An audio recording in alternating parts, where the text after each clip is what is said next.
लो बच्चों, let's read this question. इस question में बोला गया है कि 1 mole of H2SO4 will exactly neutralise. Exactly neutralise का ये मतलब होता है कि जितने भी हमारे मॉलिक्यूल्स हैं एसिड के और जितने भी हमारे मॉलिक्यूल्स है बेस के, वो सारे ही रिएक्शन में चले गए और कहीं से भी कुछ नहीं बचा। और बहुत सारे ऑप्शंस दे दिए गए हैं हमारे पास। 2 mole of ammonia, 1 mole of BOH whole 2, 0.5 mole of BOH whole 2 and 2 mole of KOH। इस क्वेश्चन का जो की कॉन्सेप्ट है वो है इक्विवेलेंट कॉन्सेप्ट। इक्विवेलेंट कॉन्सेप्ट, क्योंकि एग्जैक्टली न्यूट्रलाइजेशन तभी होगा जब जो नंबर ऑफ इक्विवेलेंट्स है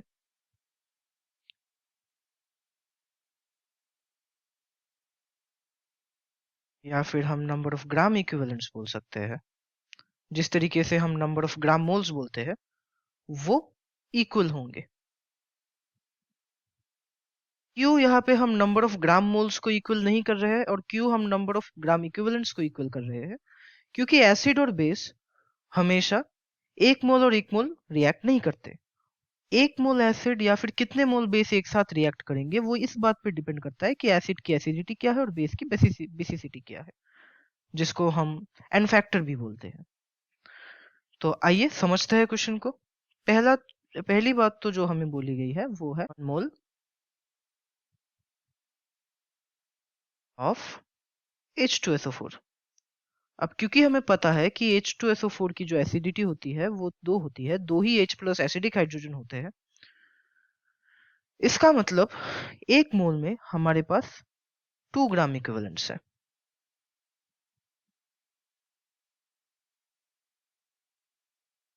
जिस केस में भी हमारे पास 2 ग्राम इक्विवेलेंट्स होंगे, उस केस में हमारे पास एक एग्जैक्ट न्यूट्रलाइजेशन होगा। तो हम चेक करते हैं कहाँ कहाँ पे है।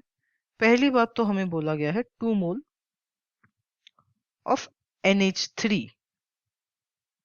हमें ये बात पता है कि जो NH3 है वो एक H प्लस एक्सेप्ट करके NH4 प्लस बनाता है। इसका मतलब NH3 के 1 मोल में 1 ही ग्राम इक्विवेलेंट है।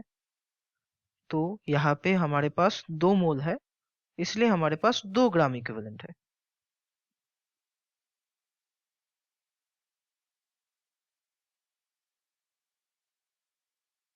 इक्विवेलेंट्स का और एक मतलब वो नंबर ऑफ ट्रांसफर इलेक्ट्रॉन्स जो है, उससे भी हम समझ सकते हैं कि एक रिएक्शन में कितने इलेक्ट्रॉन्स करस्पॉन्डिंगली ट्रांसफर हो रहे हैं।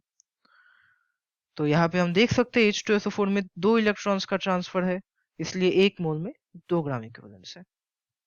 तो ऑप्शन ए तो हमारा एक करेक्ट आंसर है। ऑप्शन बी भी चेक कर लेते हैं। 1 मोल KOH होल 2,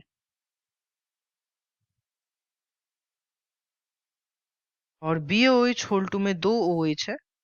इसका मतलब इसकी बेसिसिटी जो है वो 2 है। इसका मतलब इसके 1 मोल में 2 ग्राम इक्विवेलेंट्स है। तो यहाँ पर भी हमारे पास 2 ग्राम इक्विवेलेंट्स है।